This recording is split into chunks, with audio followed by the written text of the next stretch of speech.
ചേച്ചി എണീക്കണ്ട, വേദനിക്കും. 2-3 സ്റ്റിച്ചുണ്ട്. ഞാനെവിടാ? ഏതാ സ്ഥലം? പേടിക്കണ്ട, നിങ്ങൾക്ക് ഒരു അപകടം ഉണ്ടാവാത്ത സ്ഥലമാണ്. ഇത്തിരി വെള്ളം കൊടുക്കടി.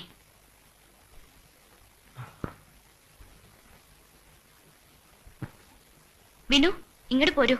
ഉപദ്രവിക്കണ്ട, സ്വസ്ഥായി കിടക്കട്ടെ പാവം.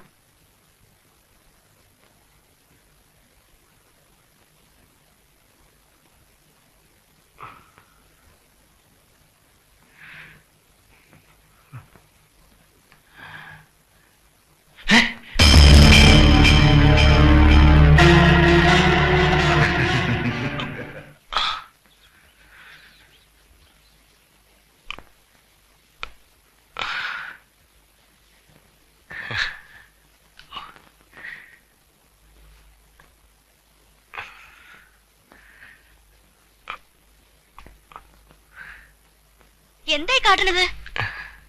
എന്താ വേണ്ടത്? എനിക്ക് പോണം. ഈ നിലയിലോ? 2 ദിവസം കൂടി കഴിഞ്ഞിട്ട് എങ്ങടെ വേണമെങ്കിലും പോയിക്കോളൂ. അതുവരെ പോകാൻ ഞാൻ സമ്മതിക്കില്ല. സമ്മതിക്കാതിരിക്കാൻ നിങ്ങൾ ആരാ? ഇവിടെ കിടന്ന് മരിച്ചു പോയിക്കോട്ടെ എന്ന് വിചാരിച്ചില്ലല്ലോ. ആ അവകാശമുണ്ട്. വരൂ, വന്ന് കിടക്കൂ.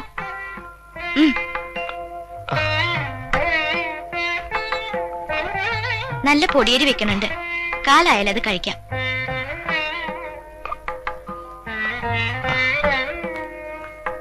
കിടന്നോളൂ. കുറച്ചു നേരം കഴിയുമ്പോ ഡോക്ടർ വരും. ഉള്ളിൽ എന്തൊക്കെയാ വിഷമമെന്ന് നേരിട്ട് പറഞ്ഞോളൂ. ഇതാരുടെ വീടാ? എന്റെ വീട്.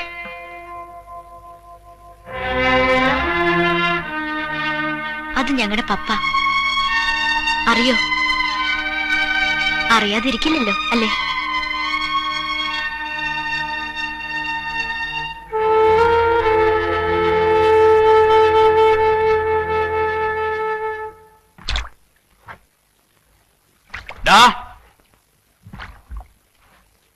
നിനക്ക് ചില പുതിയ സ്വന്തക്കാരെ കിട്ടിയെന്ന് പറയണ കേട്ടു. ശരിയാ. എന്തേ? എന്നിട്ട് എവിടെ പോയി? അത് നിങ്ങൾക്കല്ലേ അറിയണത്. എനിക്കോ? ഞാനെങ്ങനെ അറിയാനാ? എന്നാൽ അറിഞ്ഞോ, സേതു ചത്തിട്ടൊന്നുമില്ല, കരുതിയിരുന്നോ. അതിന് ഞങ്ങളൊന്നും ചെയ്തില്ലല്ലോ. നിങ്ങൾ ചെയ്തില്ല, ചെയ്യിച്ചു. പോട്ടെ, കുഞ്ഞപ്പങ്കിയൊക്കെ പോയോ? ആ, എനിക്കറിയില്ല. നീ എന്തിനാണ് വന്നത്? ചേച്ചി പറഞ്ഞു വിട്ടതാ. എന്ത്? നീ പറയണ്ട, അവൻ എന്റെ അടുത്ത് വന്നതാ. നിങ്ങളൊന്ന് പോ തോമസ് ചേട്ടാ. നീ പോടാ, ഇവൻ കീരിക്കാടന്മാരുടെ ചോരയാ. ഓ, കീരിക്കടന്മാരെ ചോര. ജോസിന്റെ മരിച്ചത് പിന്നെ നിങ്ങൾ ആ തള്ളയും മക്കളെ ഇവിടെ ഓടിയാൻ പണയത്തിനെടുത്ത്. എന്നാ ജോസിന്റെ ഭാര്യയായിട്ട് അംഗീകരിച്ച് മതം മാറ്റി വീട്ടിൽ കൊണ്ട് താമസിപ്പിക്കാം. നീയൊക്കെ കൂടി അവനെ ഈ വെട്ടിൽ കൊണ്ട് ചാടിച്ചത്. പക്ഷെ ഇവനെ ഞങ്ങൾ നോക്കും, അംഗീകരിക്കും. എന്റെ ജോസിനെ ജനിച്ചതാ, ഞങ്ങളുടെ ചോരയാ. എന്താടാ, എന്താ വിശേഷം? പേരപ്പെട്ട് പറ. ആരോടും പറയരുതെന്നാ ചേച്ചി പറഞ്ഞത്. ഏത് ചേച്ചി? നിന്റെ അപ്പനുണ്ടായിരുന്നല്ലോ അവള്. എങ്ങാണ്ട് പഴിച്ചുണ്ടായതിനെ ചേച്ചി. നീ പറ, എന്താ ഇത്ര രഹസ്യം അവിടെ? പേരപ്പല്ലേ ചോദിക്കണേ? ഒരാളുണ്ട് വീട്ടില്, അയാൾ എണീറ്റെന്ന് പറയാൻ പറഞ്ഞു. എണീറ്റോ? ആരാ? ഞാൻ പറയാം. നിങ്ങൾ സംശയിക്കുന്ന ആള് തന്നെ, സേതുമാധവൻ. ഈ പരമേട്ടൻ എന്ന് പറഞ്ഞത് പരമേശ്വരനെയാണോ? അതെ, ഞങ്ങൾക്ക് ഈ നാട്ടിലെ ഒരേ ഒരു ബന്ധുവാ പരമേട്ടൻ. ഞങ്ങളുടെ എന്ത് കാര്യവും പരമേട്ടനെ അറിയിക്കും. രാവിലെ വന്നിരുന്നോ? അപ്പൊ മയക്കം തെളിഞ്ഞിട്ടില്ല. ഉണർന്ന ഉടനെ അറിയിക്കണമെന്ന് പറഞ്ഞാ പോയത്. വിനുവിനെ പറഞ്ഞു വിട്ടിട്ടുണ്ട്. ഞാൻ ആരാണെന്ന് കുട്ടിക്ക് ശരിക്കും മനസ്സിലായിട്ടുണ്ടോ? എനിക്കറിയാം നിങ്ങളെ. സേതുമാധവൻ അല്ലേ? ഞങ്ങളുടെ പപ്പയെ കൊന്ന സേതുമാധവൻ. പിന്നെന്തിനാണ് എന്നെ രക്ഷിച്ചത്? കണ്ടില്ലെന്ന് അടിച്ചിരുന്നുവെങ്കിൽ ചോര വാർന്ന് നേരം വെളുക്കുമ്പോഴേക്കും മരിച്ചു കിടക്കുന്നത് കാണായിരുന്നില്ലേ? എന്നിട്ട് നിങ്ങൾ ഞങ്ങളുടെ മുറ്റത്ത് കിടന്ന് മരിച്ചാൽ ഞങ്ങളുടെ പപ്പയെ തിരിച്ചു കിട്ടുമോ? ഞങ്ങളുടെ നഷ്ടം തീരുവോ? പപ്പയെ കൊന്നവൻ കൺമുമ്പിൽ കിടന്ന് ചാവണത് കാണായിരുന്നില്ലേ? നല്ല കാഴ്ച. ആരും മരിക്കണത് എനിക്കിഷ്ടല്ല. മരണം എപ്പോഴും നഷ്ടപ്പെടുത്തിയുള്ളൂ. പപ്പയെ കൊന്നപ്പോ നിങ്ങൾ എന്ത് നേടി? 5-8 കൊല്ലത്തെ ജയിൽവാസം അല്ലേ? ഞങ്ങളുടെ നിലനിൽപ്പ് തന്നെയാ ഇല്ലാണ്ടായത്. നിങ്ങൾ മരിച്ചാലും ഞങ്ങളെപ്പോലെ അനാഥരാവുന്ന ആരെങ്കിലും ഉണ്ടാവും. പിന്നെ പരമേട്ടൻ പറഞ്ഞ് കാര്യങ്ങൾ കുറച്ചൊക്കെ അറിയാം. എന്റെ പപ്പയ്ക്ക് നിങ്ങളോട് ക്ഷമിക്കാമായിരുന്നു. എനിക്ക് നിങ്ങളോട് ഒരിക്കലും ദേഷ്യം തോന്നിയിട്ടില്ല.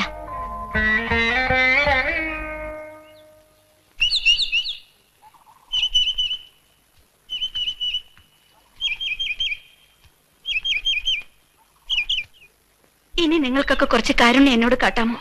എന്താ ചേച്ചി? ഇനിയെങ്കിലും അയാൾ ഇവിടെ നിന്നൊന്ന് പറഞ്ഞയക്കാമോ? എന്റെ ജോസേട്ടനെ കൊന്നവൻ ഈ വീട്ടിൽ കഴിയ. എനിക്കത് സഹിക്കാൻ പറ്റുന്നില്ല. ചേച്ചി വെറുതെ ഓരോ ആലോചിച്ചുണ്ടാക്കുക. ഇവൾക്ക് അങ്ങനെ കഴിയണമെന്ന് എനിക്ക് മനസ്സിലാവണില്ല. പിന്നുവിനേക്കാൾ ഇഷ്ടായിരുന്നു പപ്പയ്ക്ക് ഇവള്. മോളെ നല്ലാതെ വിളിച്ചിട്ടില്ല. ആ മോളിപ്പോ ഞാൻ ചെയ്യണത് തെറ്റാണെന്ന് എനിക്ക് തോന്നിയിട്ടില്ലമ്മേ. അയാൾ ആരും ആയിക്കോട്ടെ, ഒരു മനുഷ്യനല്ലേ. പപ്പയുടെ ആത്മാവ് എന്നോട് പൊറുക്കും. മരിക്കാൻ പോകുന്ന ഒരാളോട് എന്ത് ശത്രുതയാണ് ചേച്ചി? ഇപ്പൊ അയാള് രക്ഷപ്പെട്ടില്ലേ? ഇനി അയാൾ ഇവിടെ തങ്ങണത് എനിക്കിഷ്ടല്ല. ശരി, ഞാനൊന്ന് കാണട്ടവനെ.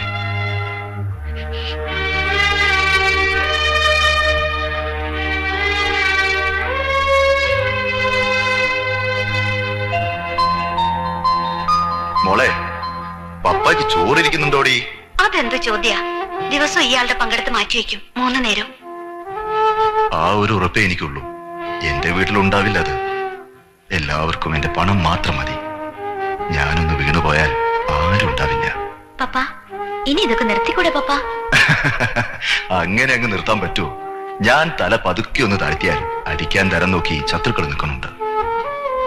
മോളുടെ കാര്യത്തിലെ പപ്പയ്ക്ക് വിഷമുള്ളൂ. എനിക്ക് എന്തെങ്കിലും പറ്റിയ എന്റെ കുടുംബക്കാർ നിങ്ങളെ വെച്ചേക്കില്ല. വിനു എങ്ങനെയും ജീവിക്കും. അവൻ ആൺകുട്ടിയാണല്ലോ. നിങ്ങളെ ആരും അംഗീകരിക്കില്ല.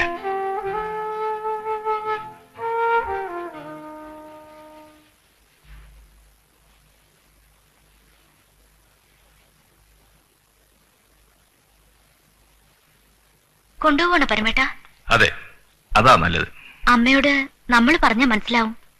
2 ദിവസമെങ്കിലും ബെഡ് റെസ്റ്റ് വേണമെന്നാ ഡോക്ടർ പറഞ്ഞത്. അത് ഞാൻ നോക്കിക്കൊള്ളാം. അമ്മ പറഞ്ഞ ചെറിയ കാര്യമില്ല, നമ്മളത് മനസ്സിലാക്കണ്ടേ. പോകാം. ആ, ഒരു വണ്ടി വിളിച്ചിട്ട്. അത് സാരമില്ല. റോഡിലോട്ട് ഇറങ്ങിയാൽ ഏതെങ്കിലും ഓട്ടോറിക്ഷ കിട്ടും.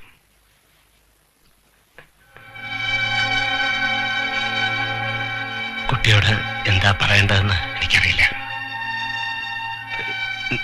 നിങ്ങളുടെയൊക്കെ ജീവിതം ഞാൻ മൂലം തകരുകയാണ് ചെയ്തത്.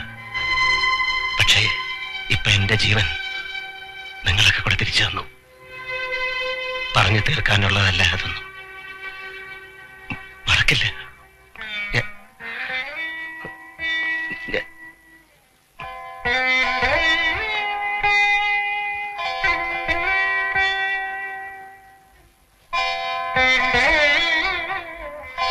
അമ്മയോട് പറഞ്ഞേക്ക.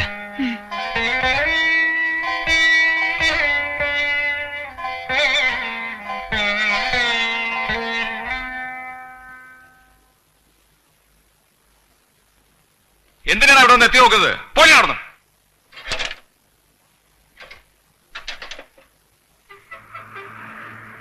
വീട്ടിലേക്ക് പോയിക്കൂടെ നിനക്ക്?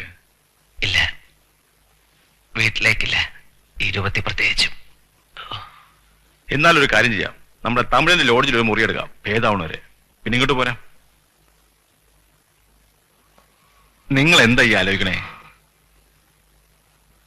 മനുഷ്യരുടെ കാര്യങ്ങള്. ഇന്നലത്തെ ശത്രു, ഇന്നത്തെ ബന്ധു. വിചിത്രം തന്നെ. സ്വന്തം അച്ഛനെ കൊന്നവന് വേണ്ടി എന്തെല്ലാം ചെയ്തു ആ അമ്മയും മക്കളും. എത്ര നല്ല ആളുകൾ അവരെന്നറിയോ? ജോസഫ് ഒരു മനുഷ്യനായിട്ട് പെരുമാറിയിട്ടുള്ളത് അവരോട് മാത്രമാ. തിരിച്ചങ്ങനെ സ്നേഹിക്കാനും അവര് മാത്രമേ ഉണ്ടായിരുന്നുള്ളൂ. ജോസിന് വേറെ ഭാര്യയും മക്കളും ഒന്നുമില്ലേ? അതുകൊണ്ട് കുടുംബത്തില് അതിൽ 2 പെൺകുട്ടികളുണ്ട്. മാധവ ചേച്ചിയുടെ കഥ ഒരു കഥയാ. ഏതോ നല്ല കുടുംബത്തെയായിരുന്നു. തമ്പുരാട്ടിയാണെന്നാ തോന്നുന്നത്. പഠിക്കാൻ പോയ കാലത്ത് ഒരു നേവിക്കനെ സ്നേഹിച്ച് കല്യാണം കഴിച്ചു. അതിലുള്ളതാ ഇന്ദു. ഇന്ദുവിന് 10-12 വയസ്സുള്ളപ്പോ പെട്ടെന്നൊരു അപകടത്തിൽ അയാൾ മരിച്ചു. പിന്നെ അവരെ തിരിഞ്ഞു നോക്കാൻ ആരും ഉണ്ടായില്ല. ജീവിക്കാൻ വഴിയില്ലാണ്ടായപ്പോ ചില വലിയ വലിയ ആൾക്കാരോട് അവർ പോയി തുടങ്ങി. കൊച്ചിയിൽ ഒരു സേട്ട ഒരിക്കൽ ജോസേട്ടൻ ഉണർന്നു കൊടുത്ത്. പിന്നെ ജോസേട്ടൻ അവരെ കാണാൻ വേണ്ടി ഇടയ്ക്ക് കൊച്ചിക്ക് പോയി തുടങ്ങി. അവര് പുറമെ ആരുടെ അടുത്തും പോകണ്ടായി. ഒരു ദിവസം ജോസേട്ടൻ എന്നെ മുറിലേക്ക് വിളിച്ചു. ഞാനൊരു അഭിപ്രായം ചോദിക്കാനാണ് നിന്നെ വിളിച്ചത്. നമ്മുടെ വരവും പോക്കും ഇവിടെ അടുത്ത ഫ്ലാറ്റുകാർക്കൊക്കെ പ്രശ്നമായിരിക്കുന്നു. ഞാനൊരു കാര്യം തീരുമാനിച്ചു. മാധവിയും മോളൻ രാമപുരത്തിന് കൊണ്ടുപോകാൻ. എന്നിട്ട് നമ്മൾ ആ അമ്പലത്തിനടുത്തൊരു വീടും പറമ്പ് നോക്കിയിട്ടില്ലേ? അത് വാങ്ങും, എന്നിട്ട് അവിടെ താമസിപ്പിക്കും. എന്താ നിന്റെ അഭിപ്രായം? വീട്ടിലുള്ളവര് എന്റെ ഇഷ്ട, എനിക്ക് തോന്നിയോണം ചെയ്യും. ആർക്കാടാ ചോദിക്കാൻ ധൈര്യം? ജോസേട്ടൻ ജീവിച്ചിരുന്നപ്പോ അവർക്കൊരു വിഷമങ്ങളും ഉണ്ടായിരുന്നില്ല. ഇന്ദുവിന്റെ ജീവനായിരുന്നു. ഒരു പ്ലാവിലെ എടുപ്പിക്കില്ല. ഇന്നാ പെൺകുട്ടി കുടുംബം നോക്കാൻ കഷ്ടപ്പെടുക. കുറച്ച് നാള് ട്യൂഷൻ പഠിപ്പിച്ചു. ചെല്ലുന്നിടത്തൊക്കെ പ്രശ്നങ്ങളാ. ഇത്തിരി തൊലിയെളുപ്പും ചന്തം ഉണ്ടായി പോയല്ലോ. പിന്നെ അമ്മയ്ക്കുള്ള ചീത്തപ്പേരും. ഇപ്പോ ഇവിടെ ഒരു ടെലിഫോൺ ബൂത്തിലിരിക്കാ പെണ്ണ്. ആ കുട്ടി പറഞ്ഞത് എത്ര ശരിയാണ്. മരണം എപ്പോഴും നഷ്ടപ്പെടുത്തുകയുള്ളൂ. അച്ഛന്റെ മരണം, വളർത്തച്ഛന്റെ മരണം, ഞാൻ തകർത്ത ജീവിതങ്ങൾ. പാവം. എന്നിട്ടും എന്നോട് കരുണ കാണിച്ചു. മനസ്സിലാവുന്നില്ല, ഇതെല്ലാം എങ്ങനെ ഞാൻ തിരുത്തും?